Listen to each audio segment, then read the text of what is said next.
And now it's time for a very special verbal tap moment of silence as we reflect on all the good things Mauricio Shogun Hua gave us.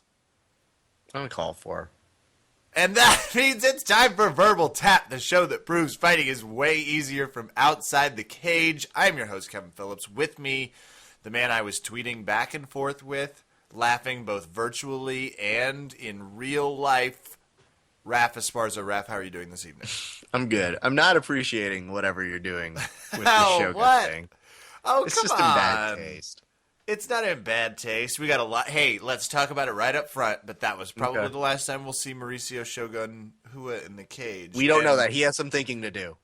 It was amazing to watch him fight. He was the brutal dude that looked real axe murderer-ish when he wasn't necessarily nicknamed the axe murderer. But he was a fun fighter. Won the belt. You know, great times. I always loved watching him fight. He always brought it. What is your favorite memory? He was just all of his work and pride. It was fun. I mean, I saw him fight a couple times. Yeah. I saw him fight, Machida. I mean, I don't know, man. It's just a bummer. Back in the day. Yeah, huge. And the hard part is that you go through those moments where you go, do I still want to see this guy fight? And I'll say this. I would still like to see him fight. And I don't know that I say that often when I see a lopsided kind of loss coming like that. But, you know, keep in mind, like his last fight was a great fight with Dan Henderson. You know, he's definitely still been in it. I was a little sad to see him lose to Chael Sonnen, but right before that he lost to Alexander Gustafsson, which not a huge thing to lose to. Some of those are good fighters. Some of those fighters are no longer in the UFC. But yeah, exactly. I'm with you. But anyway, so just kind of a bummer, and I don't know. It's really bad when Kelly looks at me and says, "He's got the retirement eyes." Look at him. He's got the retirement eyes. I think if he wins or loses, he's going to retire. And I went to the Valley Martial Arts Center, VMAC, held a tournament today, and our black belt Marcelo sees me, and we just get talking about the fights yesterday, and I go, I don't want to talk about Marcelo. It just makes me sad. And he just goes, I think if he had won, he was going to retire. And I go, not you too, Marcelo. No, I don't want to hear any retirement talk. But it is a real possibility, so I don't know. We'll see. I think it's probably much more than likely. I mean, he's going to look back and be like, Ovince St. Preux just was on a different level. He's been a part of the unofficial UFC Masters division, as it were, for a little while. But let's talk about some other fights. So he got knocked out very quickly, for those that didn't see the fight. Warley Alves beat Alan Huban in what I guess was the other main event. Thank God they kept saying it. Otherwise, I would not have known that. Because they weren't sure. I think they had to convince themselves it was. Yeah, great fight for Alves, mostly. Decision fight. We got to see Claudio Silva win by decision over Leon Edwards. And our boy, Diego Lima, wins in technically a decision, but damn close to submitting him a few times. Those hooks, you know? Yeah. Kevin and I were texting back and forth, and we're just like, so close. So close. Because that's what happens when jiu-jitsu people are watching people who are infinitely better at them in jiu-jitsu, in MMA, and you're like, oh, if he only had the hooks, if only he had my knowledge, what would he have done better? But no, it was just cool. Like, we root for Diego. He's a friend of the podcast, and he was close. I mean, he looked like he was going to sink in that rear naked choke. He had a great had an arm triangle that he was trying to secure. He had a couple spots for maybe an arm bar, but it's tricky, and this is maybe something you and I don't experience. That ability to maybe get an arm bar in positioning, but then having the cage behind you. Cage is such a pain in the dick sometimes. That was just one of the many fights. Cage kept getting in the way. Yep. I don't have a better solution, and I really like the cage, but I'm with you. We don't have to worry about that. I mean, we'd have to worry about walls and teammates, but, you know, usually. No, I don't. Versus Jorge de Oliveira, who's rocking the snipes. I'm trying to just make that a thing. Don't. Let's see if I can just. Okay. Juliana Lima wins over Nina and Saraf. Wait for it, via decision. I'm not going to let you do this to this card because the UFC at least had one night where they got 11 for 11. And I think that's impressive.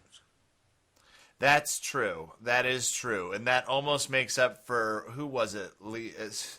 Who was the person that got just completely effed last night? I don't remember which fight it was that I was watching. I think you're alluding, because you were saying that we saw, what's his face, Warley Alves, and a lot of people are saying Alan Juban won. Yeah, that's absolutely the fight I'm talking about. Juban definitely won that fight. That was ridiculous. And you know what? It's funny because, again, it's going to depend on your perspective.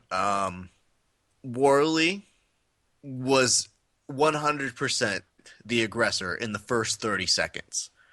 Was that enough to win in the first round? Maybe. Okay. The third round, unquestionably, Alan Juban's, right?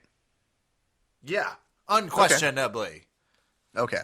So you've got those two why I rounds. said it Then we so- go into the, I don't know, you're Like just I was trying to- angry about a mall store being closed. I apologize. You're just trying to be a sassy, supporting black character in an old sitcom. Unquestionably. But here's the thing. That second round, I think, is really weird because it makes you wonder, do you believe Warley In Alves? life after love. Sorry, I don't know. No, this is terrible. I'm trying to make a point. You're trying to underscore it with Cher. Like, let's really I wasn't think the one about that quoted Cher. the song. You said the song lyrics verbatim. Do you believe is how you said it even. You weren't just... What? That's what you're Feel going free off to of? tweet at Verbal Tapcast if you want to help us solve ShareGate 2014. Yes, Kevin, because that's where I was leading that conversation. No, that was not it. What I'm saying is, do you believe move on. Warley Alves was really poked in the face or if he was playing it up? Because some people are from the former rather than the latter. It's a hard thing to do. I think he did get poked a little bit in the eye. And I had at some point actually thought Alan got deducted a point. But fighters who we're friends with across the board were like, you got robbed. And it really comes into that weird decision. Did he outpoint him? Or, I don't know. It's just a weird fucking fight. And I think we all need to watch it again. I don't know that that's true. Because that's a lot of fight to watch for disappointment at the end. But I mean, like, I'm not, like, I don't know that you'll watch necessarily... the Titanic. So I don't think you'll have another perspective. I don't think it's going to change your mind. But it does say something that I think we can learn how to figure out how to find fucking better ways to judge these things if we agree that it's a controversial thing and we look at it again. And we find a way of being able to identify, like, what the fuck went wrong here? Yeah, I agree. And something we absolutely need to do. But as you were alluding to, Rockhold versus Big Sping. Big Sping? Big Biz Sping? Oh, Big God. Sping. The Big Sping. You know, he's out there fighting in England, old boy. Chap. God. Rockhold wins via submission. Who saw that coming? Did you? Not me. No, I also didn't see have it in real time. So not by only did I submission. not see it coming, I didn't see it happen. I didn't see him necessarily getting a guillotine, but I'll take it because it definitely made me stoked when I saw it. Because Bisping is this guy who is a good fighter in some way, I think. He's not super exciting to me, but he talks like he's the best ever. And I get it, but it's never made for like the most exciting set of fights. And I was just hoping Luke Rockhold was going to be able to beat him. And he did, and it was kind of fun to watch that. So I'm not going to deny that. But it was also a bad night for Tough 17 members. Except Iaquinta. Kind of, but I'm talking more Clint Hester and Dylan Andrews. So that was a little more rougher to watch. But all in all, It was nice to see the UFC get one night where they could boast 11 for 11. And you know what? All They 20 say that people on Fight Pass watched it. they say that every time a UFC goes 11 for 11 on finishes, a prospecting fighter gets a contract for the UFC. You know that? I did not know that, but that's beautiful. They should have a T-shirt made. Mm-hmm. Mm-hmm. Says the more you never knew. Mm-hmm. Right there at the bottom. Yeah, absolutely. Perfect. Anything more to say about these fights, or are you ready to tell me how the tournament down at the V to the M to the A to the C went today? That's where you've been, you trooper. Yeah. Yeah. No, my brain is really rattled with people yelling. 2 points. That is the one thing that is a detriment Advantage. of coming. It's How not much even time's left? that. I'm How just much trying to time's left is PTSD you back the into actual like worst one. screaming or crying. I can't. How much time's left is the one that will actually send me there. What was the time? Because what was the time? if you really were caring, you would just time it yourself. But I get it. That's the job. And I was doing a timekeeper role. But it's really hard because I'm not there for them. I'm there for, my referee. But I digress. Everything else was fantastic. It's just like, when you have so much intense jiu-jitsu happening all at once, that my way of relaxing is to come do this podcast with you right afterwards. So, hey, Kevin, thanks for being my soundboard. But good fights. I actually was stoked on two fronts. Do you know why? I do not. Okay. So the first person I see, a guy named Desmond, who I met at the Grapplethon, he sees me, runs into me, and he's like, "Hey, man, what's up?" And I'm like, "Hey, good to see you." He goes, "Dude, the podcast, it's awesome. I heard about it, this tournament through the podcast." I go, "Oh, awesome." I was like, "You're competing today?" He goes, "Yeah." Dude won. No way. Yep.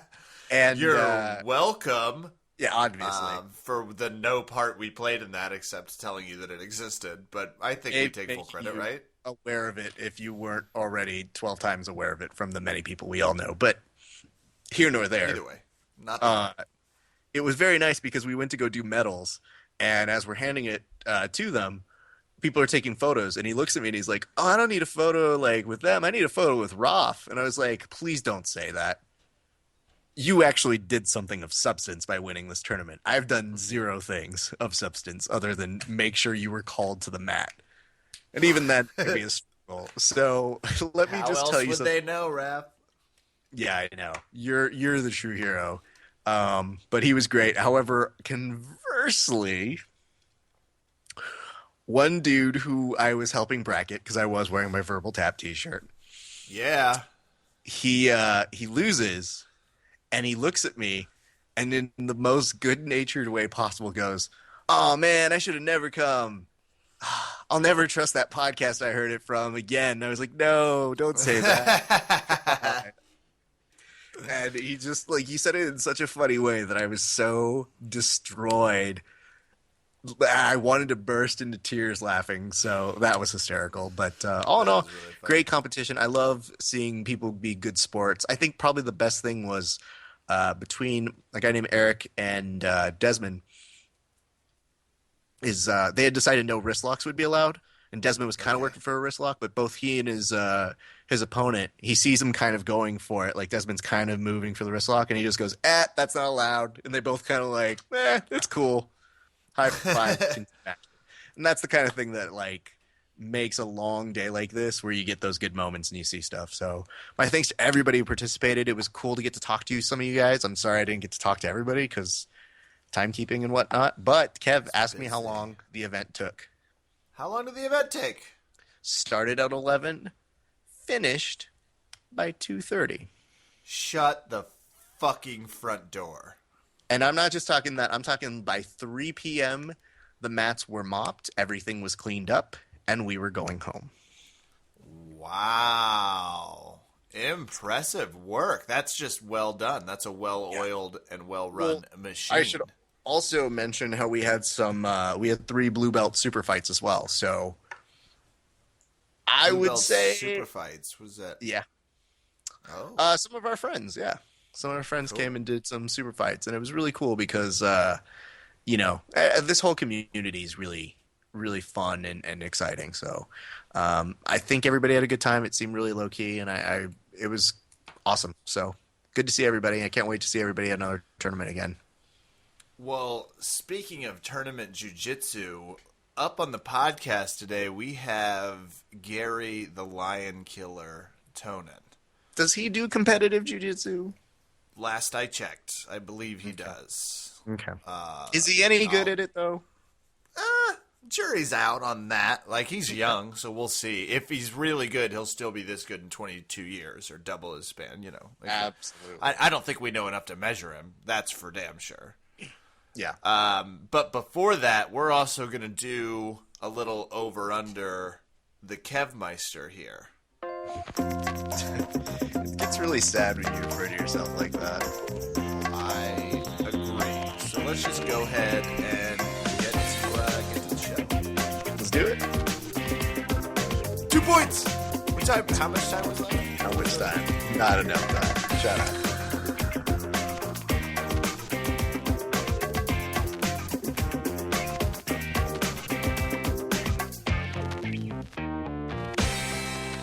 All right, guys.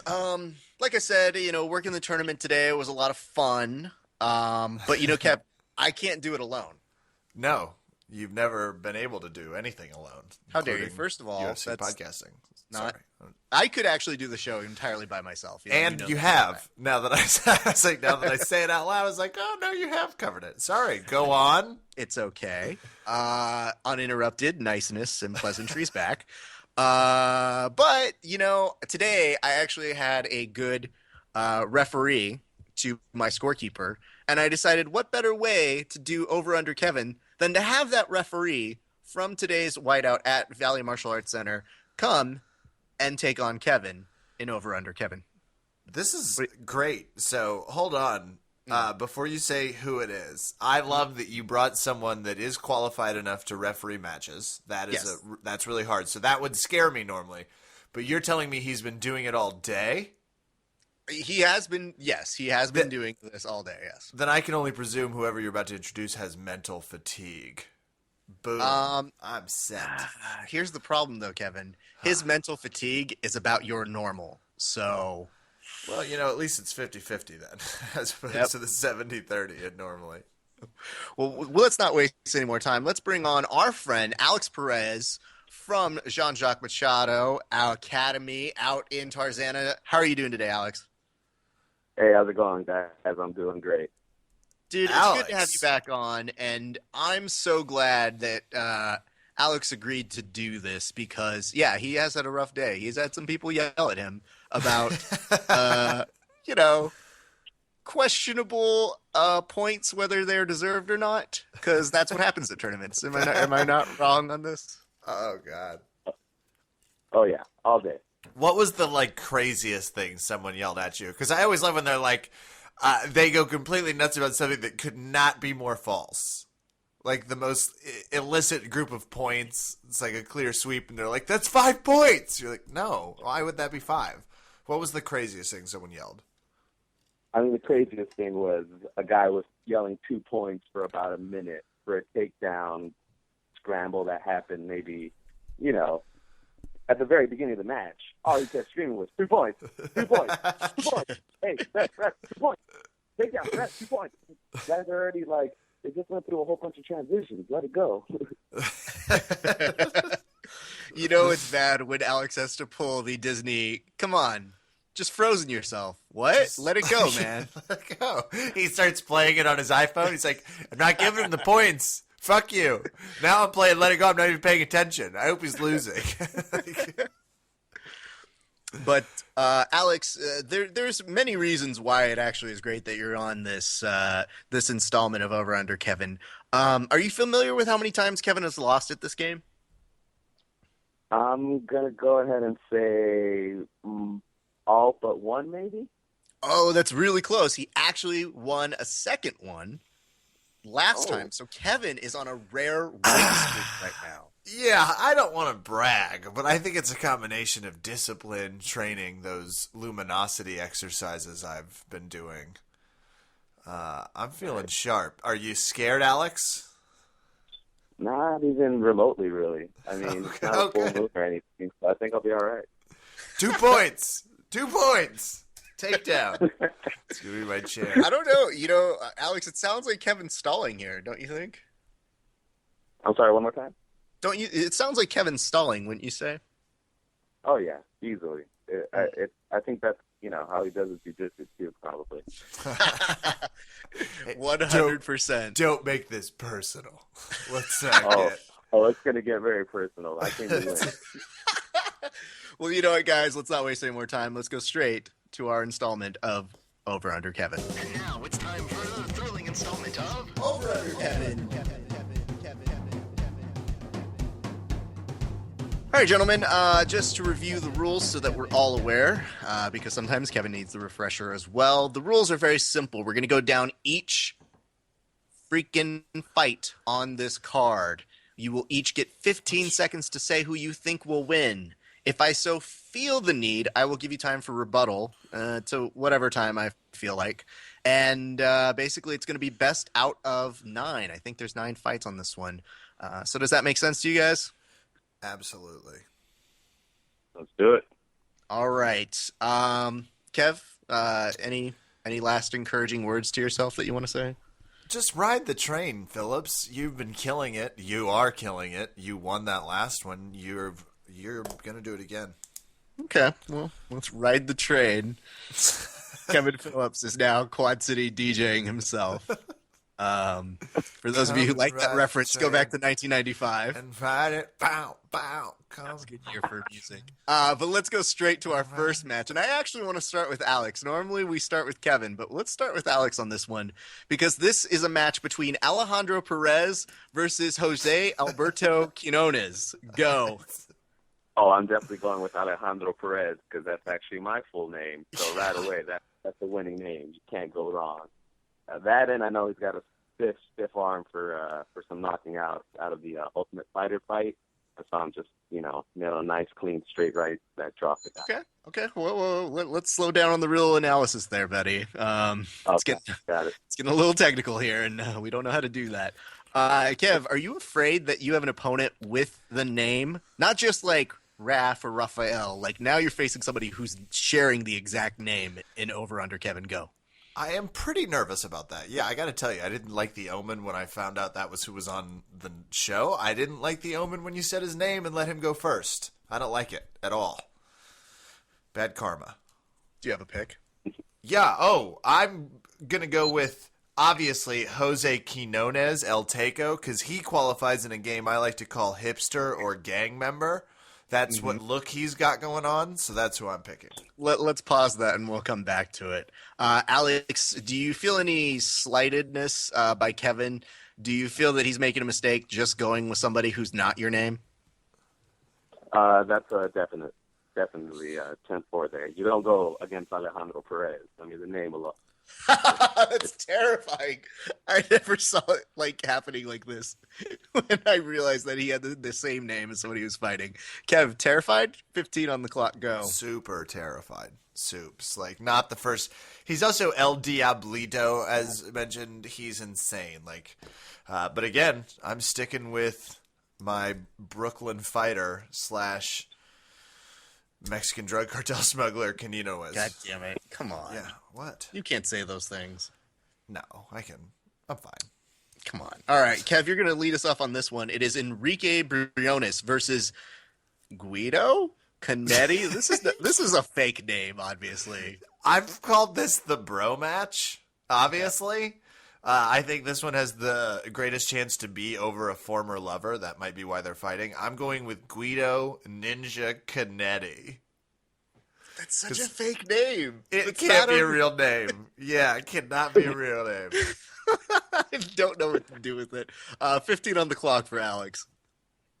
I'm definitely going to have to agree with this. I mean, if you're making up a name, you're probably making up some moves, and you're going to whoop some ass. So I'm going to go with this.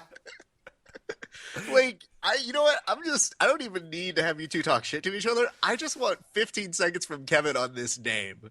I think that was the most perfect T-shirt handle I've ever heard. If I'll make up a name, I'll make up moves is what he should walk into as his new slogan. Guido Canetti can't lose. He's obviously a former mob member. The Niha. Love this name. Guido Canetti. Now, Alex, you sound like somebody who actually has analysis on this. Are you risking any kind of real analysis in order to make this pick and just go with Guido? Or, I don't know, is there a method to your madness?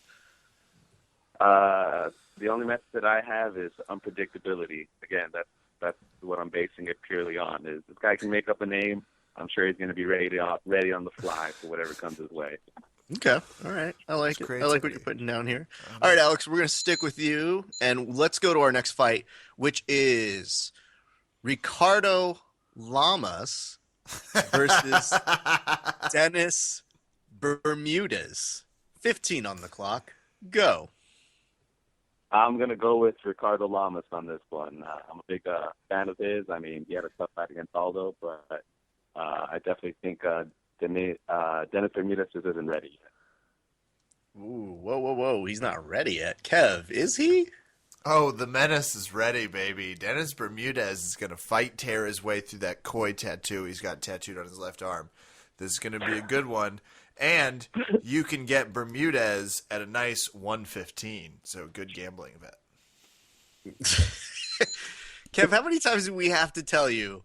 Every time you give gambling advice, we have to do a disclaimer. What's the disclaimer? That you should understand that I'm in no way qualified to be giving that advice. Damn it. I've never won a bet. I've never successfully done this. So just before you go running off like, oh, heard it on the podcast. No. Don't. It's without fail. Every time the fucking Verbal Tap legal team, which is basically me, has to remind us. Raph's other email header. It's just Raph Esparza Esquire. I got it through a weekend course somewhere. Alex, I mean, Dennis Bermudez, a good fighter. You're saying, though, I think you're implying that maybe we're sleeping a little bit on him just by doing that, though. I mean, haven't you seen him do good fights before? Do you not feel he's capable of this? I mean, he's on a win streak, don't get me wrong, but I feel like that's going to kind of work against him. He's going to go in there a little too cocky, and Ricardo Lamas is going to have the experience to just take him out. Okay. Kev, is Alex overlooking the fact that Ricardo is basically the brother of Lorenzo Lamas? Absolutely. That's the only thing that makes me nervous. I think they might know each other from a fucking reunion of family members, like very southeastern driven. With their heritage, but living out in the Southwest being dangerous. Yeah. I mean, he was on a show called Renegade. Renegade, people. Renegade, Ricardo Lamas. Okay, full disclosure, I was a Renegade fan back in the day, okay? So maybe that's affecting my too. That badass flame chopper he had, and he always had all he needed on the front, which all he needed, it turns out, was a blanket. Exactly, right? Come on. Did he would seduce only two people in the world who watched Renegade? It was an amazing show. It really was. I can't believe I'm agreeing with Kevin on this one, but it really was. Yeah, is there? Can we take the show The Renegade to be on next week's sweeps for probably like plus 490? Like, I bet we get great odds on that. I'm not dignifying any of this with the response. We're going to go to our next fight. Kev, you're going to start us off. Women's bantamweight fight. It's Jessica I versus Leslie Smith. 15, go. Jessica I is called Evil. Leslie Smith is nicknamed The Peacemaker. George Clooney starred in a film called The Peacemaker. He wouldn't win this fight, thus I'm going with Jessica I. Wait, what? Hold on. All right. No, I'm not even going to bother it. That's too stupid. Alex, 15 on the clock for you.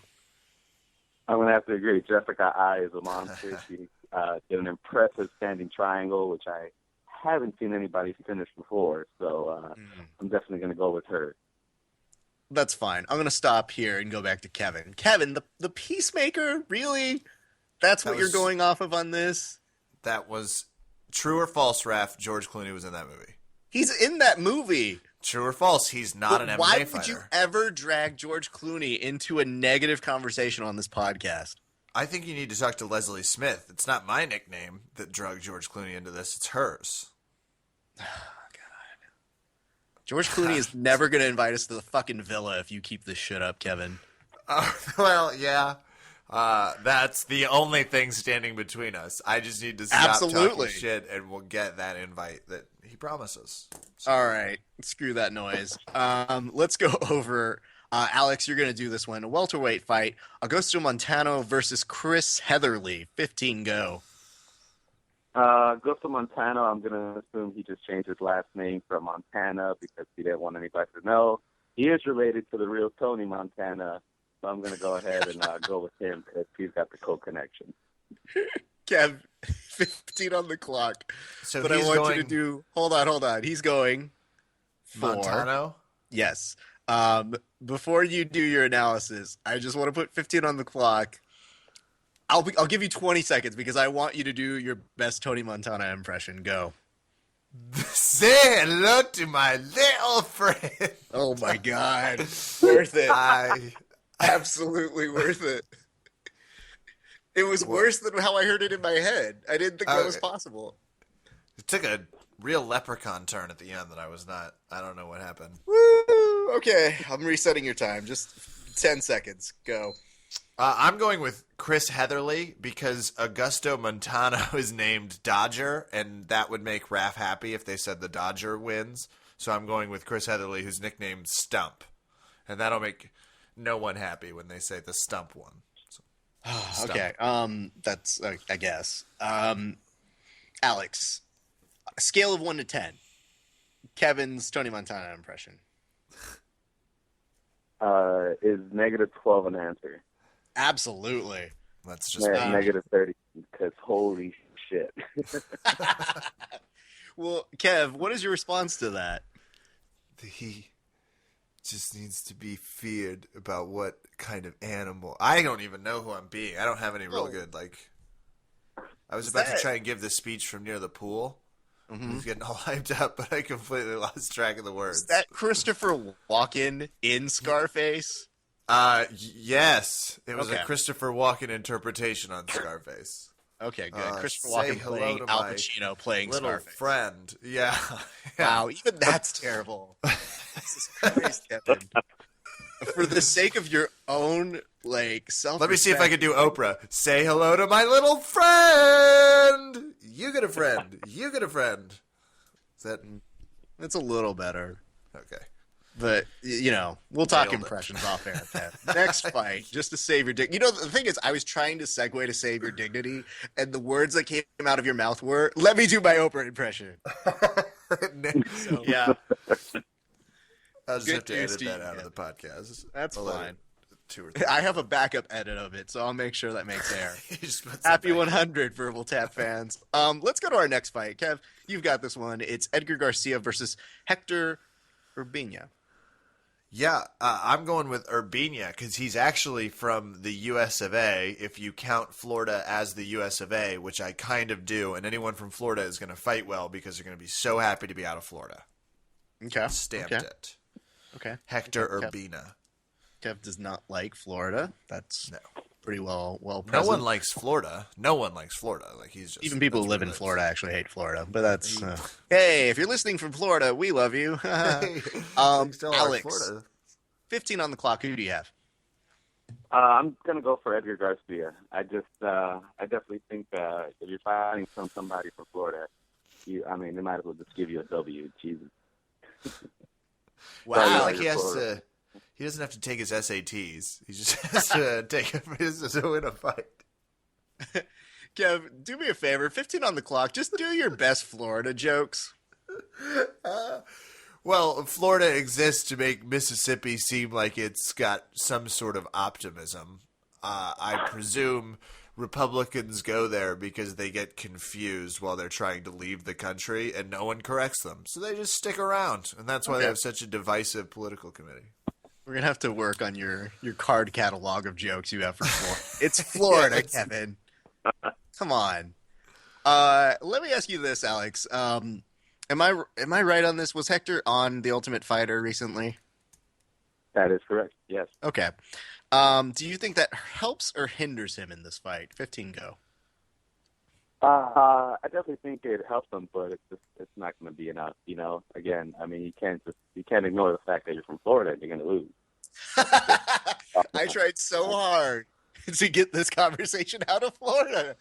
And you Oh no, it's not happening.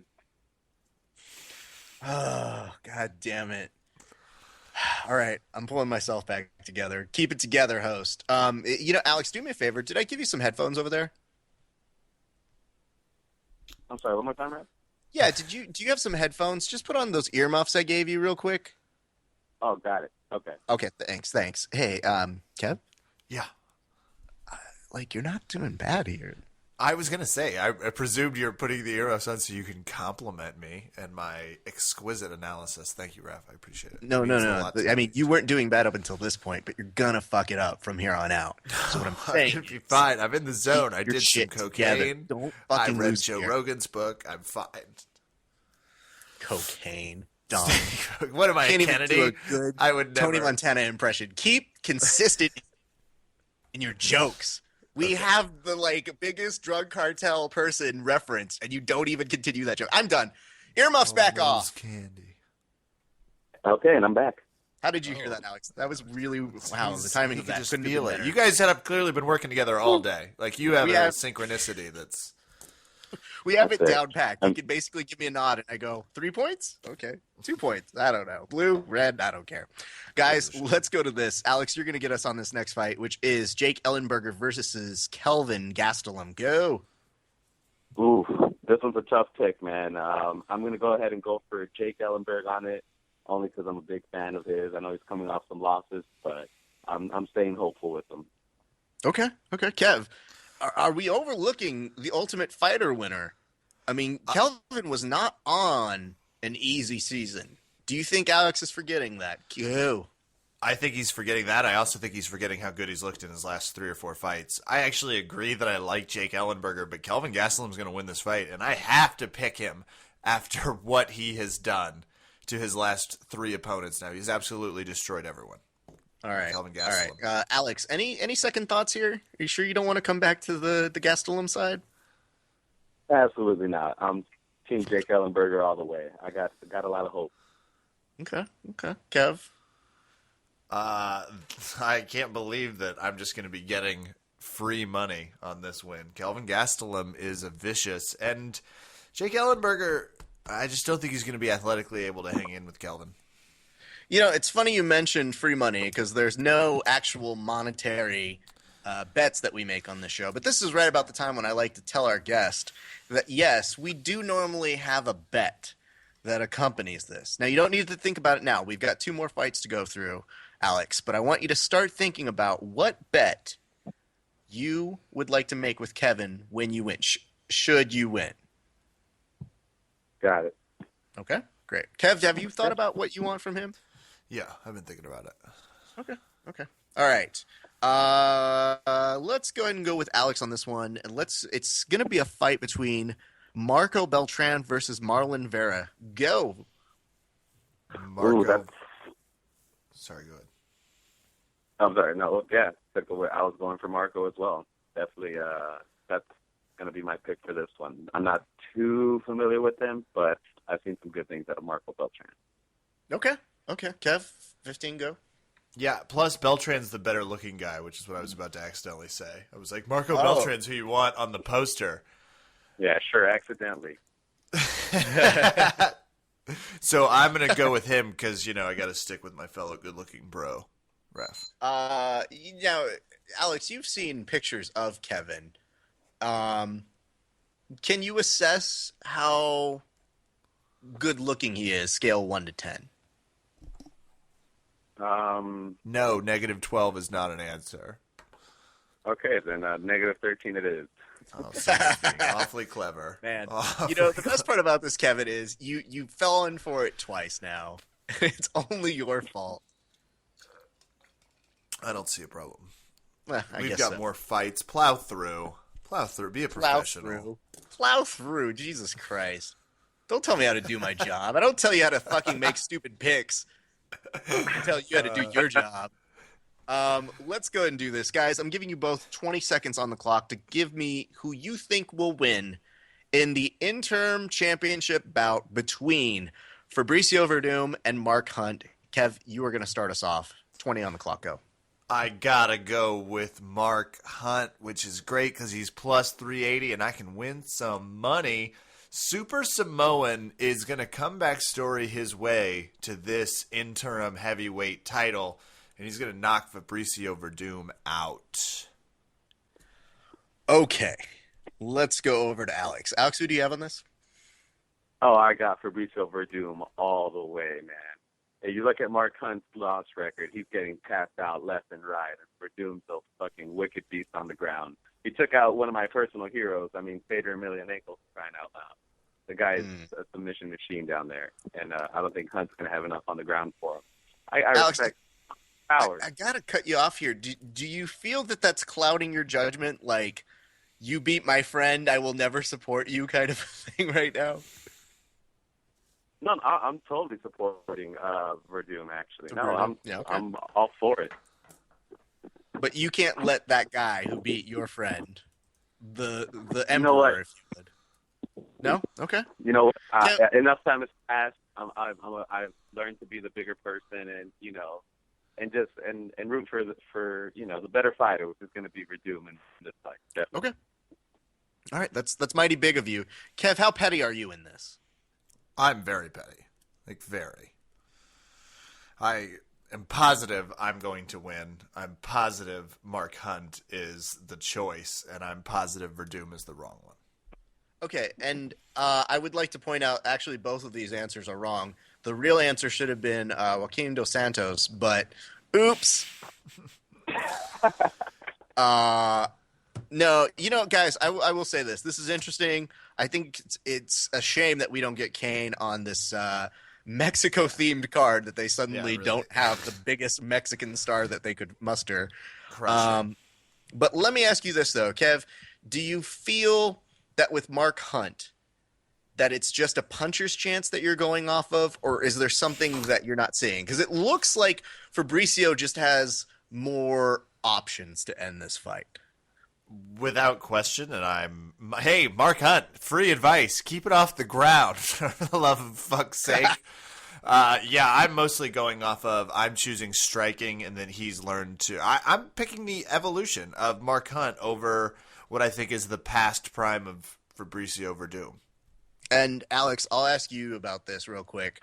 Do you feel that Fabricio is going to he's been really, really stubborn about this, and he has improved so much with his stand-up, but do you get the feeling that he's going to keep the fight standing up? Not if he's intelligent. I definitely think Okay. he's going to just, measure his distance, and when he sees the chance for that takedown, he's putting Hunt on his back and tapping him out. Okay. Because that is a concern for me, is that he has been very stubborn in wanting to show how good his stand-up is, and to a certain extent, it's worked amazing wonders. He's beaten and improved so much since then, but there is a fear with Mark Hunt when you just see how destructive he was, just with this power, even when he's taking out the moveless wonder in Big Country only a few months ago. It's a scary sight. Yeah, it's true, but he did have that knockout loss against Junior Dos Santos, so I don't think Mark Hunt's really fully recovered from that either. So I think he might be second-guessing himself enough for Verdum to trip him up a little bit and get a takedown off of that. Okay. All right. Well, gents, let's do this before we get to the wager part of this conversation. I'm going to go ahead and ask Kevin. Kevin, who do you think will be the performances of the night? So there's 2 performances of the night, and then fight of the night. This will be our tiebreaker, should for any reason you both tie. Yeah, so the 2 performances of the night are going to go to Bermudez and Hunt, and the fight of the night is going to be Ellenberger-Gastelum. Okay. All right, Alex, same question to you. Yeah, that's exactly what my picks are going to be right there. What a great tiebreaker that we have here. Don't worry, guys. I will come up with an even better tiebreaker should we really come down to it. But let's just keep it fun right now. Let's see what happens. Alex, you are the guest here. What stakes do you have in mind for Kevin? If Kevin loses, I want him to do a conversation between Oprah and Tony Montana on how great rap is. How long does it have to be? Let's do 30 seconds. I mean, Raph's a great guy. We could talk about him forever. We really could. We really could. I'd say a minute, but, it's not my bet. I'm just saying. But I'll meet you halfway. 45? I think 45. Yeah, let's do 45. Done. Sold to the highest bidder. All right, Kev, what do you got for him? Well, if I win, I would like you in the receiving end of a bow and arrow choke to say into the camera, "I got bent by Kevin from verbal tap," and then have the person apply the choke. Ooh, ouch. Okay. Yeah, and this person is of my choosing? Yeah. Okay, great. I hope Ariane Celeste is open in case. I was going to say, I was like, hey, whoever you could get in, yeah. I'll need you to just get the quick video on the phone and put that on Facebook. You got it. Okay, Perfect. I think we can do that. So, Alex, we're going to go ahead, see the fights. Let's check back in next week, have you back on the podcast, and we'll see who won. Awesome. Can't wait, guys. Thanks a lot. Not a problem. Thank you so much for appearing. Alex Perez, everybody. Alex! Take care, guys.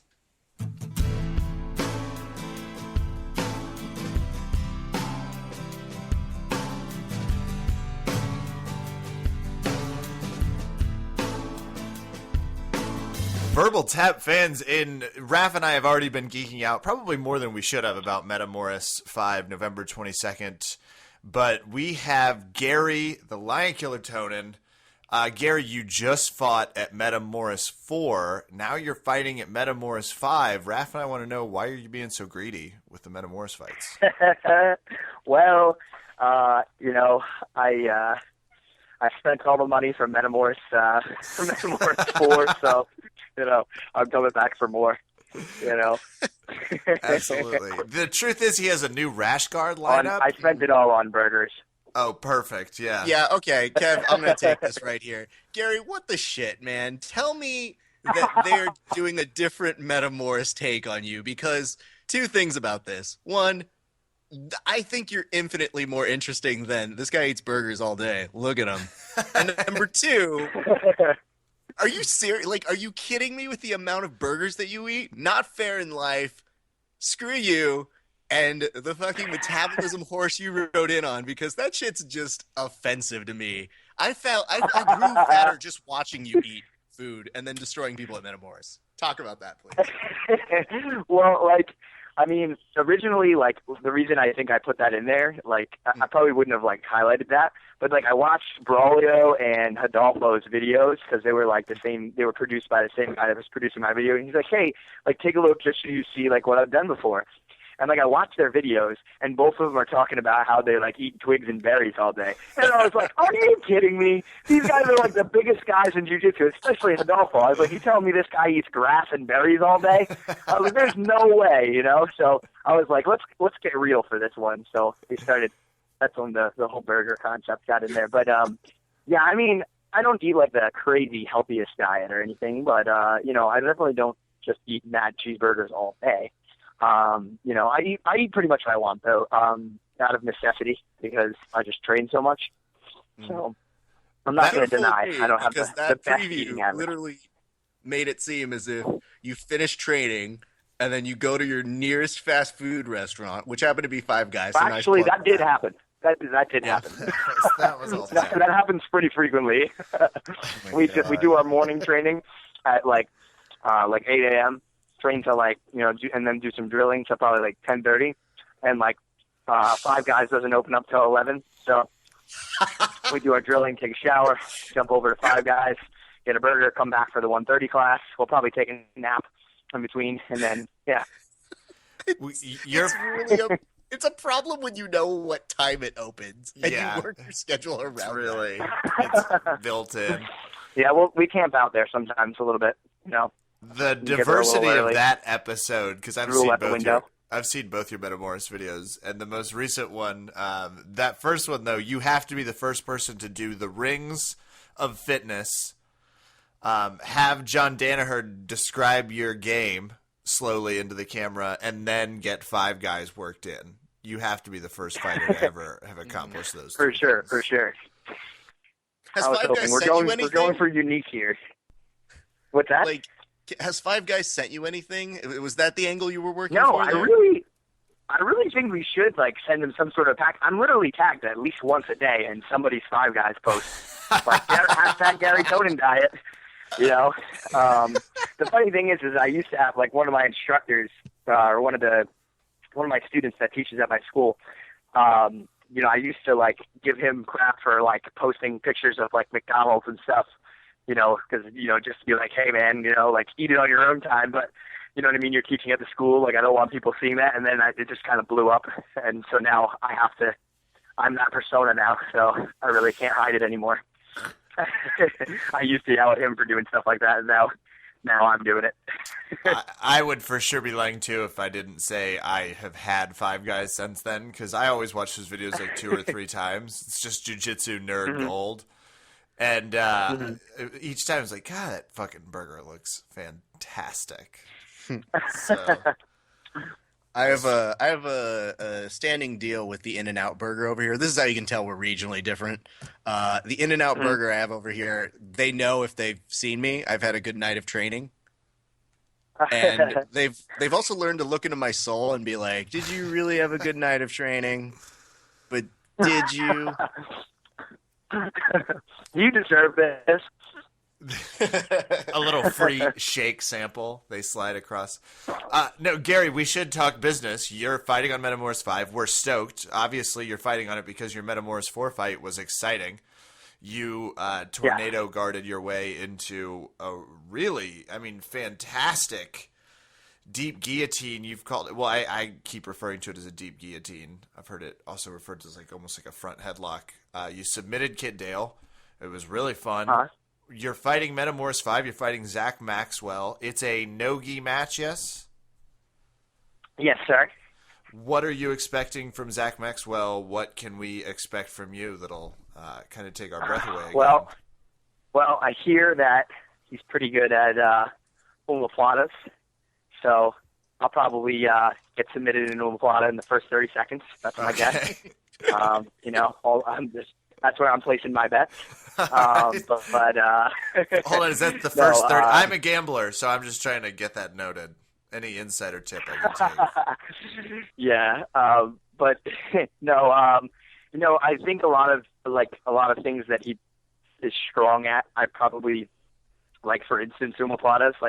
I don't know, I almost kind of don't even recognize that as much of a super serious technique without the gi, just because I feel so good rolling out of it and transitioning into other positions. So I think a lot of the places he's good, I'm pretty good at countering. So if he does put the pressure on, I feel what this is going to turn into is just kind of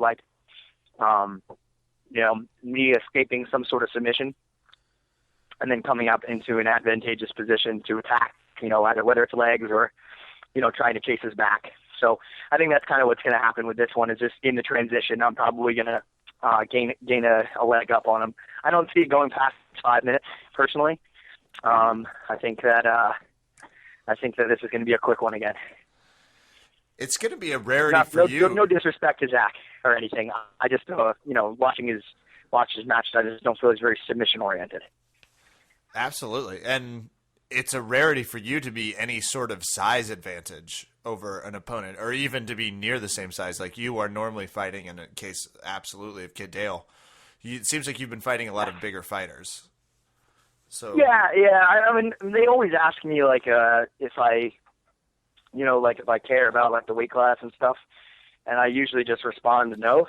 So they kind of just give me whoever they feel like giving me. So that's what happened with Kit and everything, But yeah, I mean, I guess I think he's a little bit more my size. I didn't really feel like Kit was that much bigger than me, but A lot of people. I think I'm kind of one of those people that like I look at another human being, and just don't realize how much bigger they really are. Like I've been training with Rory McDonald, who probably weighs about 210 pounds recently, and yeah, I like believe that I'm like just a little bit smaller than him. Like, like he's 250 pounds heavier than me. And you are not. But I like in my head, I'm like, oh, he's same size. Basically, that's the best part because I have the reverse of that. Like, I feel like I see someone 1/5 of my size in a grappling match, and it's like, oh god, this motherfucker's on steroids. So big. Yeah. Yeah. Can I also ask how a conversation between you and Rory McDonald must go? Because I don't want to surprise you here, but much like the way you are in jiu-jitsu, you talk fast. Yeah. So, Rory McDonald, not the fastest talker I know. How do those conversations go, and what do you guys talk about other than jiu-jitsu? Yeah, he's definitely a little bit more mellow than I would say. Just a little bit. The first time I trained with him, like just in like passing, he kind of, I trained with him when I was like preparing George for Nick Diaz, and then just like a couple times, and then so I didn't really talk to him much then. But then a couple times he came to Enzo's. I think he was preparing for, trying to think. I can't remember. Oh, Damian Maya. He was preparing for Damian Maya, so he stopped by Enzo's for like a week one time, and I was training with him. I didn't really get much out of him then either. But this time, seemed to be a little bit more talkative. I don't know. Don't know if it was because he had seen me before or what, but yeah, I kind of agree with you guys. A little bit of a quieter guy. I don't know. He just writes Garry notes. He just writes simple notes. Like, hey, we man. like to give him a little bit of a hard time because a great fighter, but there have been a couple times where he's talked kind of like a serial killer. Just because of how slow he's talking. Yeah, I can see that for sure. Okay. Definitely definitely one of those guys. Like, there's always those guys in your gym where like you look at them and you're like, wow. Like if I didn't know this person through jiu-jitsu, and if they didn't train jiu-jitsu, they definitely would kill people for a living. Like that's what they would do. Like there's no question about it. Like there's no other path for them in life except for jiu-jitsu or murdering. Like, so definitely possibly one of those people. That's a great career. No, I love him, man. He was a great training partner for sure. Oh, that's great. And, I know you're excited for his match. Without giving away too much, what can you tell us to expect between him and JT? Because that in itself is its own kind of amazing and exciting match. How do you look at that? And do you even get to see your matches kind of in the way how that kind of goes when, like, you've done Metamoris before? So, like, how does that all go down, Av? Yeah, what should I address first? You want to talk about JT and Rory? Do you get to watch it? Do you get to watch it and then do JT Rory? Because I'm actually curious. Oh, yeah. Great so when you're in there, yeah, you get to watch it. Like, they have a TV screen set up there, and like we're also welcome to go out into the stands. But I feel like at this point in technology, like TV and camera and everything just got so advanced that like real life is not as high definition as television. So it's like I didn't go watch from the stands. I just watched the TV in front of me from the locker room. Like after I was done, I didn't even go watch the event at all live. It just looked so clear, right in front of me on a TV screen. So I just sat in the locker room, But yeah, we got to watch it unfold. I just like that this TV's all like, it's a 3D TV, and it's like, ooh, real 3D, boo. Yeah, exactly.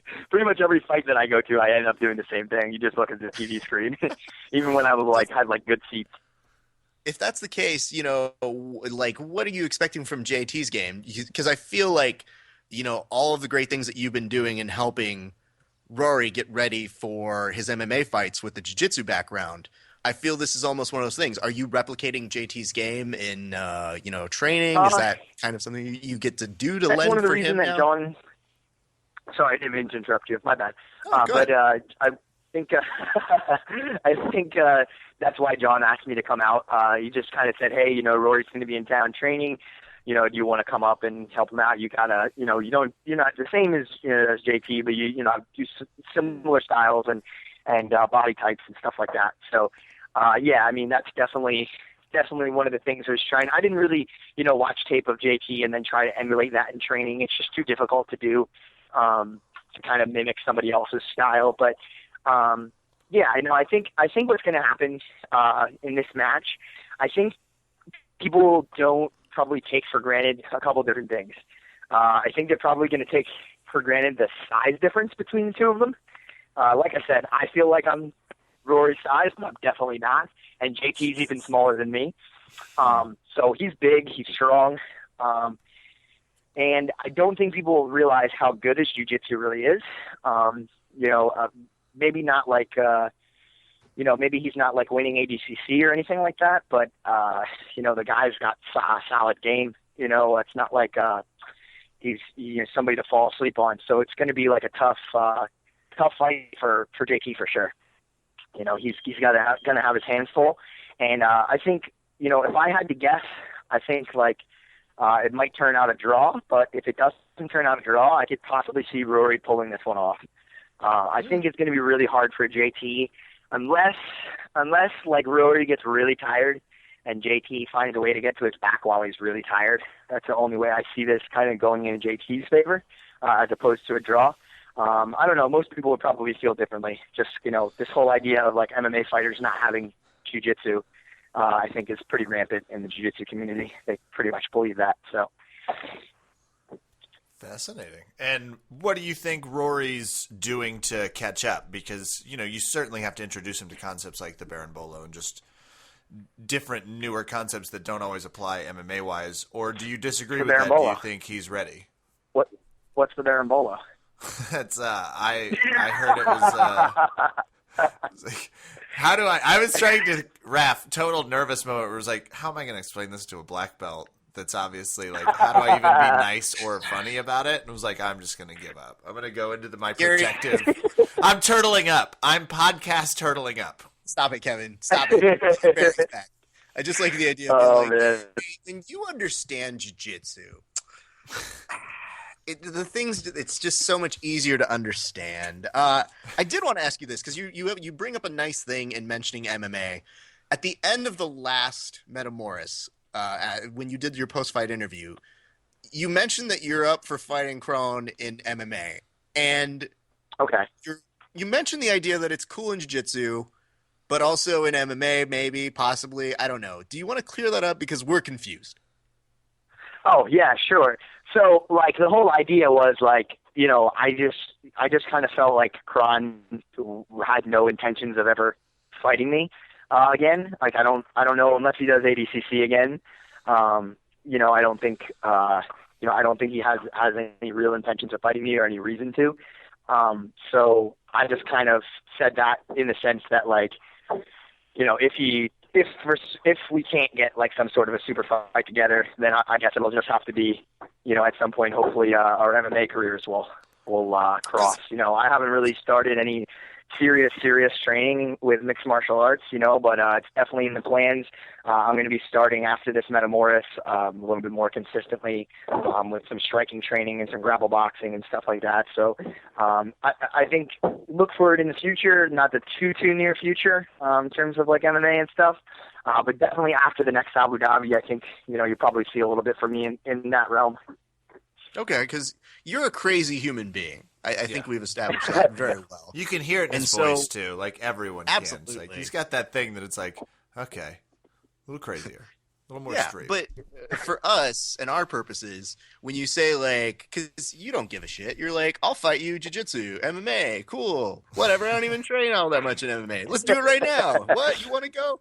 So we hear that in your voice, and you have to understand from Kevin and I's perspective, we do have an MMA podcast, but we're huge BJJ nerds. So when we hear somebody like you potentially saying, maybe bye-bye for a little while jiu-jitsu, we get scared. Do you understand that we have to ask you these things? Because it's a little terrifying to not think of you having exciting matches in a sport that we like so much. And that maybe sometimes lacks people like you who are batshit crazy and who go, you know what? I'll just give you all the worst positions possible just for the hell of it. Why not? It'll be fun. It'll be fun to test myself in the middle of the cage. That's what Yeah, I mean by crazy. I, He's applied it to jiu-jitsu, but, still. Yeah, sure. Yeah, I think you'll definitely see a lot of that. I can't wait to listen to my instructor, Tom DeBlas, tell me how much of an idiot I am when I start training MMA as well. And I'm looking forward to, having a fight where I probably, get murdered in, the first 2 rounds and then, come back and, submit the guy randomly after, getting my face punched in, and then Tom being you could have submitted him in the first 10 seconds, you idiot. So I'm definitely looking forward to that. I'm sure that my style will end up being somewhat similar. But no, I don't think you guys should be too worried about me, exiting the jiu-jitsu world. I feel like, I've done enough work in training in jiu-jitsu and stuff like that, and who knows, maybe I'm wrong, but I feel like I'll be able to consistently, at least maintain what I have in jiu-jitsu and continue to compete in both. We're gonna hold you to that. I do find that people struggle to do that when they start MMA a little too early. But I think once you have a decent foundation, in jiu-jitsu and things like that, black belt level or above, whatever the case may be, I think that if you start doing MMA at that point, you should be able to pretty much compete in both. For me, Yeah. I think the other question is, is somebody like Tom who's now starting to not do MMA. I mean, and we're really sad to hear about the injury. We'll see about that. Oh, okay. We'll see I about guess that's that. the other I don't know. exclusive that It's hard to believe him. But go Why ahead. is it Sorry. so hard to believe him saying that? Oh, just because I've heard it before, it's he kind of goes back and forth with that sort of stuff with jiu-jitsu or MMA or whatever the case may be. It's 1 week I'll hear him be like, yeah, man, I just want to, focus on jiu-jitsu, and then all of a sudden the next week I hear that he has to fight somewhere, and I'm like, are you kidding me, man? You said you were retiring. I think once you kind of start that lifestyle, it's kind of hard to stop. And he's one of those guys like Henzo, where you could Henzo could be just hanging out and not training at all, and you'd be like, hey man, you want to fight somebody in a week? And Henzo would be like, yeah, boy, of course, because he loves doing it so much, it's weird, but to me, I'm that way with jiu-jitsu for sure, but fighting, I think it's kind of in some people's blood, they just enjoy it so much it's hard to leave. So I think he's one of those guys. We'll see, maybe it's for real this time. I don't know. It sucks that he got his head split open for sure, but I don't know if that means for sure he's not going to be coming back or what. And as a student, where do you fall? Do you want him to continue competing, or do you want him to pursue more jiu-jitsu, or do you want him to do both? I definitely enjoy training with Tom and working with Tom, in the jiu-jitsu world, and when he's preparing for fights and stuff, I usually don't get as much time to do that. So, being selfish for sure, I'd rather have him, at this point in time, just working on jiu-jitsu and stuff, but like I said, it's at a certain point I'm going to start transitioning. So, once I probably start working on MMA and stuff like that, I mean, he'll be able to give me some insight from his experience and stuff, I'm sure. So, that'll be good, but maybe then I would appreciate it more if he was working more on that stuff. So it's kind of hard to say. I just Tom's pretty good at helping me in whatever way he can. So he's always there for me. I'm not really too worried about that. But for him, he's got a really successful school, really successful jiu-jitsu school, basically the biggest I think in New Jersey probably, at least. And I think if he wanted to, it's just one of those guys, if he wanted to, he doesn't have to fight. There's guys out there that make a career out of MMA, and if they're not fighting, they're not making a paycheck, and they got to go get some sort of day job or whatever the case may be. Like him, he runs a really successful jiu-jitsu academy. So it's clear to me that when he fights, it's because he really wants to fight and he enjoys it. Because I don't think that. I don't see any other reason to do it. Why would he? You know what I mean? I don't think he needs to. Absolutely. And as you're talking about having him around, I was going to ask you, what's it like now transitioning? Because in the new Metamoris video, we see you building a gym. Where are you at in that process? Talk us through the whole exciting stuff. Yeah. It's just a constant process. I'd say we're getting pretty settled in now, but there's just constantly pieces of wood and stuff everywhere and stuff being built all the time. So like, I'm still trying in the process of like really finishing the school, but like it's, we've been in here for about 2 months now. It's pretty amazing. I kind of had a really good opportunity to take over an existing academy that somebody else owned, and I had been teaching at part-time for a couple years, and I some circumstances led to me eventually owning it and operating it. So I was fortunate in that aspect. Eventually I would have opened my own school anyway, but it was definitely a big help to kind of have a network of people that I already knew, and kind of start a gym, so it wasn't like from scratch. So that was really cool. But now we're, the first location was kind of like a tin can sort of location, like not really, so basically mats wall to wall, not very much mat space at all, like 700 square feet, but like really tight. So there was more mats on the walls than there were on the ground. So if that gives you any idea of, what it was like. But yeah, we have all the mats, basically all the mats that we had before laid out on the floor. So it's a pretty significant amount of space, and we're building up the school. People are coming in, and it's been a little stressful. Like there's certain days, like I always just want to be training. Like that's like my first love is like always just training. And I like teaching and stuff too, for sure. But when it comes to like having to take a day off of like training at Ricardo's or Henzo's or whatever because I have to do like construction at the school, or I have to do like paperwork or like something like that. It kills me. I hate it. So I that's the only thing that frustrates me. But it's it comes with the territory. It's running a business. It's not just all fun and games. So I understand. I take those days, and sorry, I'll ramble on. So it's probably better. Oh no, it's okay. No, it's great. Raph and I have no less than 2 million jiu-jitsu questions for you, and I'm actually gonna. I have a sponsor question. You are always looking good. Your sponsorship with Scotty over at OTM, we like the gear. Are you going to be wearing anything wild at Metamoris 5? Can you preview the fashion? I don't know how much information I want to release about this. I'm not sure. Well, we don't have anything completely decided yet. Maybe I will. Why not? Then no better place, right? There's only so much time left. So far, our initial ideas are in the direction of, in some way, incorporating Grumpy Cat into the rash guard. So we'll see where that goes. It may or may not. It may or may not exist. We'll see. I'm not 100% sure. That's absolutely. So if you guys have seen any of my seminar posters, a good deal of them, thanks to Jeff Chu at Fighter Plus, contain Grumpy Cat for some reason or another, and that's probably why we'll be doing that.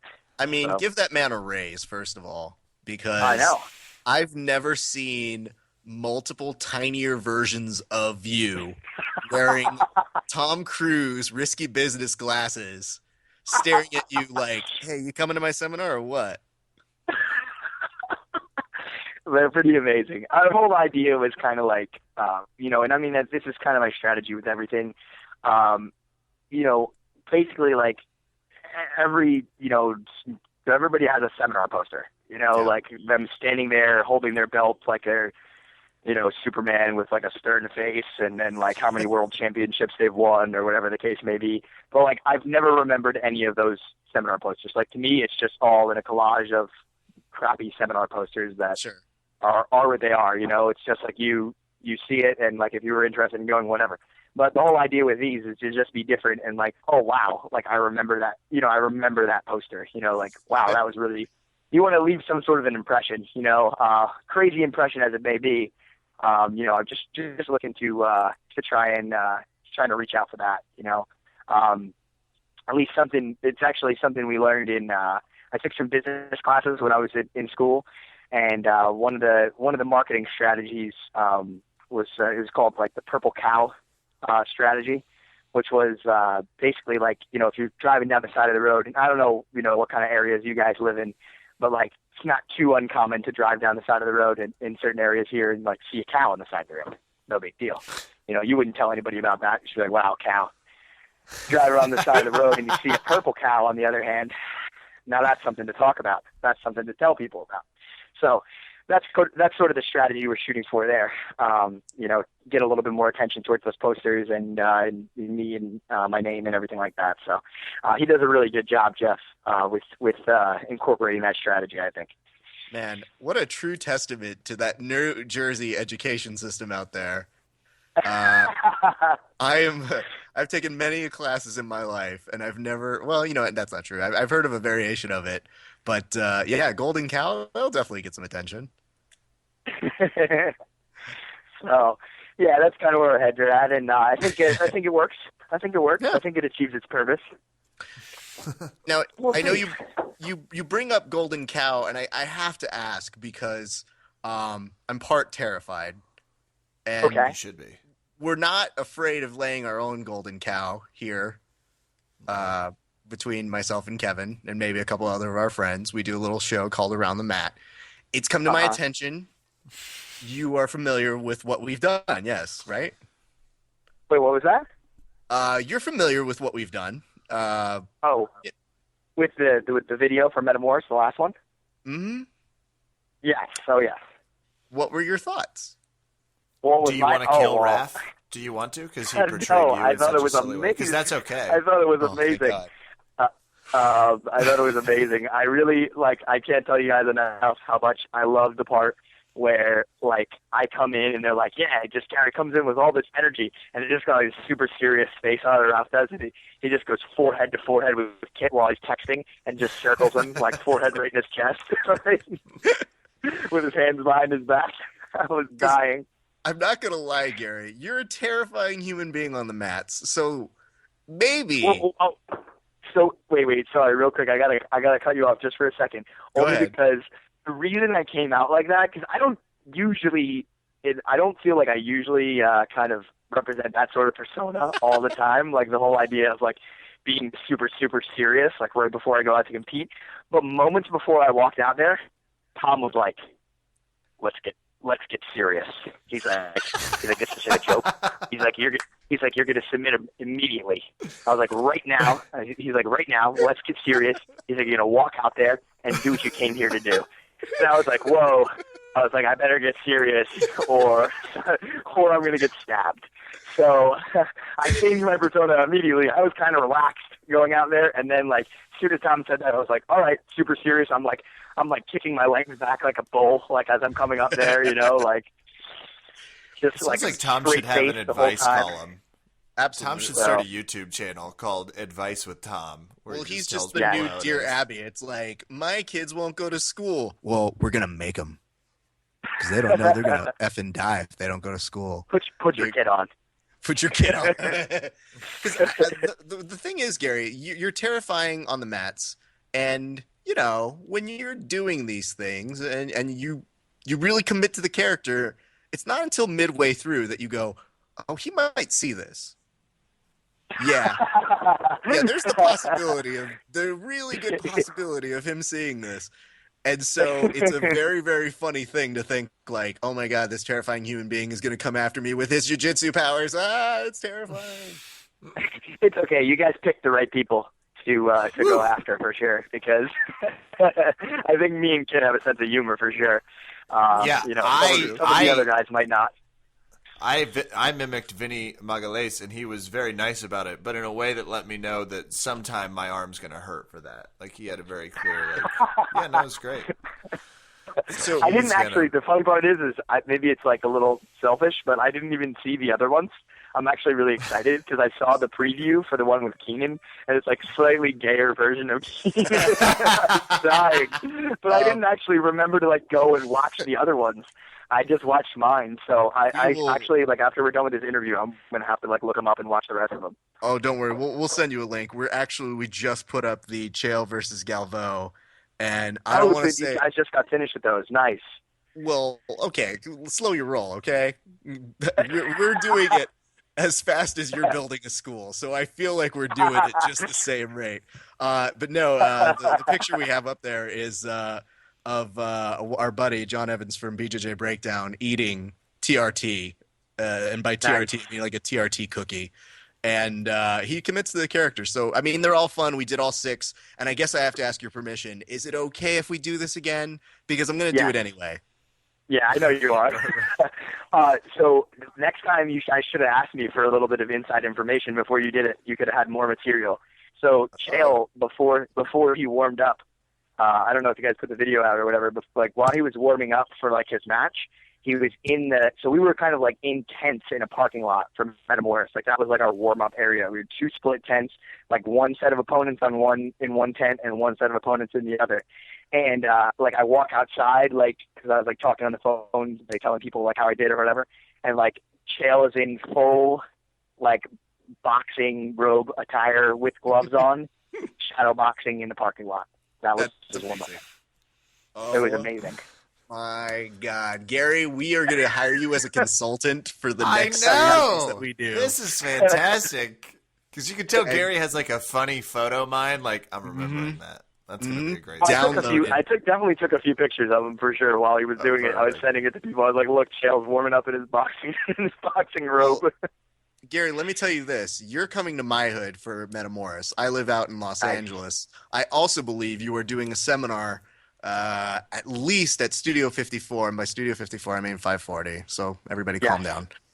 You're doing one out there. When is that going down? Oh boy. I wish Jeff was on with me. I don't remember the exact date. I want to say that one's... Let's say the 28th. Yeah. So... And look it up yourselves. But I'm trying to get out there. I don't know that I will be successful in doing so. But if you are around Los Angeles, you need any good burger joints or tips or anything like that, just let me know. I'd be happy to exchange information and hire you as a consultant for our next series of videos when you're out here. Very good, very good. Yeah, we'll talk for sure. Definitely. Gary, we love watching you fight. Everyone loves watching you fight, so keep on keeping on. You've got a ton of fans. We cannot thank you enough for stopping by Verbal Tap this evening. Ladies and gentlemen, Garry, the Lion Killer Tonon. Thanks, guys. I appreciate it.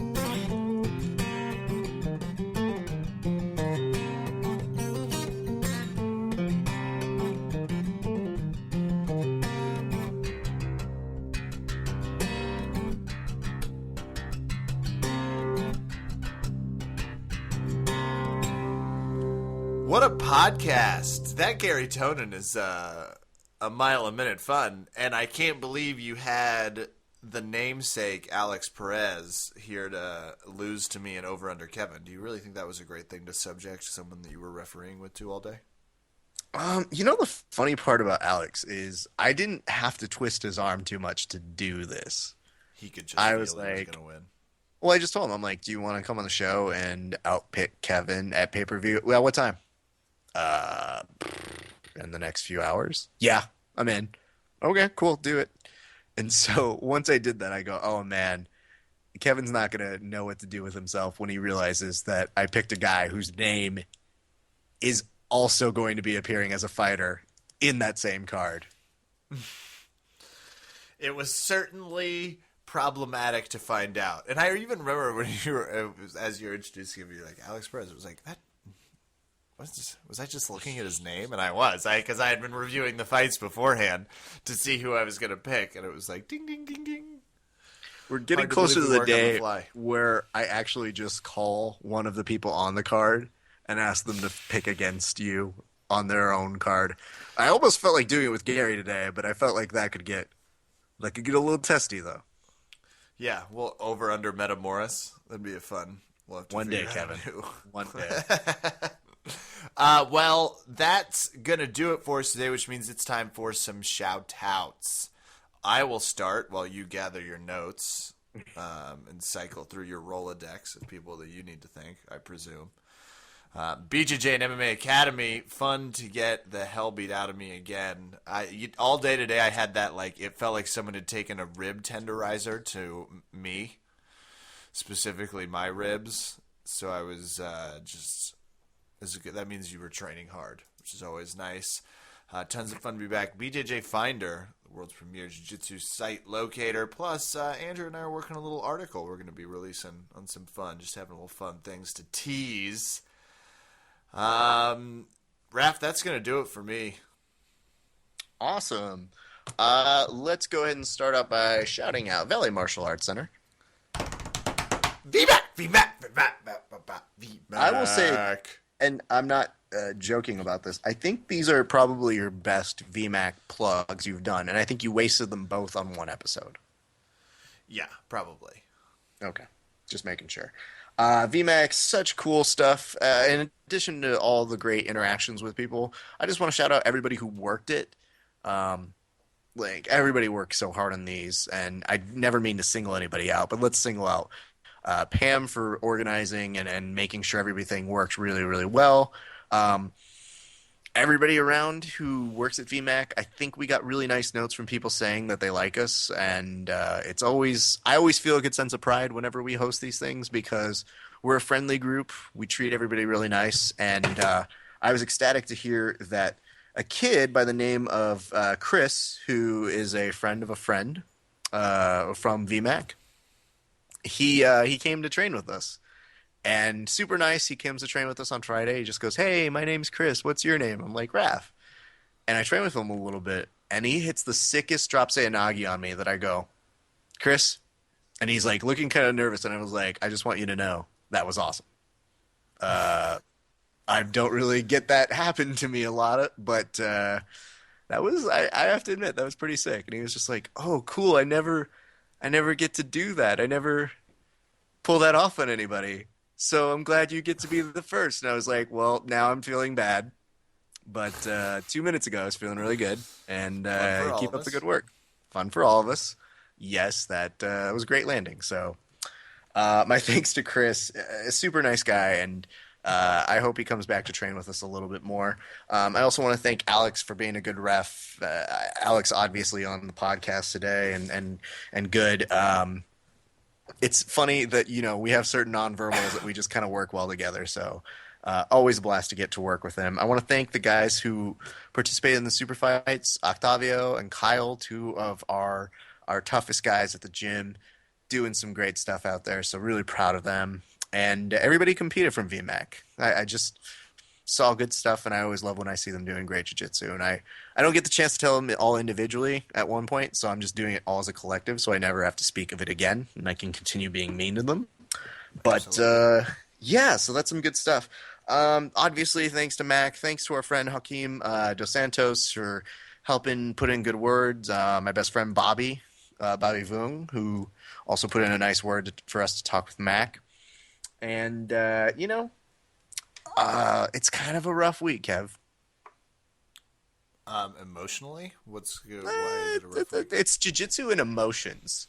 So it's like Jew-motions. Well, that doesn't sound right. It's like, I'm going to want to try that one again. Shits. Emojits. That's better. Yeah. This week, Kevin, was unfortunately our good friend John Evans' last week at Valley Martial Arts Center. Yeah, that is, that's tough. It's tough. And, the good news, he's not leaving. He is still going to be out here in the Valley for all of us to go ahead and learn from. But he's going to do his own thing. He's looking to open up his own gym and kind of go on his own path and do all of that good stuff. So I'm stoked that we'll have him around. But it's kind of a bummer. We really, really appreciate it. On behalf of the whole VMAX school, I just want to say thank you to John for really taking the time out and being a good instructor. It's a tough gig, It's a thankless gig. But John has been one of the people who's been the most patient with me, and I think any gains that I've had within the past 3 years of working with him have really, really been a compliment to his great teaching skills. So I just want to say that on behalf of all of us at VMAC, thank you so much, John Evans. We're stoked you're going to do your own thing, and you will be missed, but not for long. Because, Absolutely. We'll move on. I mean, I guess that's what I'll do. I told him, I was like, John, I can't be nice to you on the last day you're here. Like, I have to treat you like Old Yeller and be like, you just get out of here. You leave. You don't look your back. I would also just like to thank him for that throw. That was amazing. Yeah, that dig. You know, the worst part, and we'll put this on the website so you guys can all see it and laugh at it. Yep. The worst part about this is I pitched that idea to him and there was no hesitation. It was 100%. Hey, John, want to throw me with a judo toss? Absolutely. Well, all Yeah. right. But anyway, no, we had a good week and a good set of last classes with him, and yeah, no. So I was a dick to him for the last couple days just so that it wouldn't feel like we were treating him special or anything. And he was like, "Oh, I hope you do treat me mean, Raph. That'd be great." And it's like, "Oh, I can't even treat you mean, you fucking dick. Oh, don't ruin it. Don't ruin it, John." But yeah, so good times, good stuff, and if you guys want to check him out in the meantime, until he gets his school up, go check him out at bjjbreakdown.com, or you can check him out on Twitter at bjjbreakdown, because it's good stuff, man. That's going to do it for us tonight here at Verbal Tap. I'm Kevin. Thanks for listening. Good night and good fight. So why don't you just tell me how much you and Alex love working together and about all the nonverbals, the two of you. I feel like a third wheel. Are you jealous? I'm jealous, I'm just saying. 'Cause I don't mind if you work until 3, if you're leaving with me. Go get that money, money, money.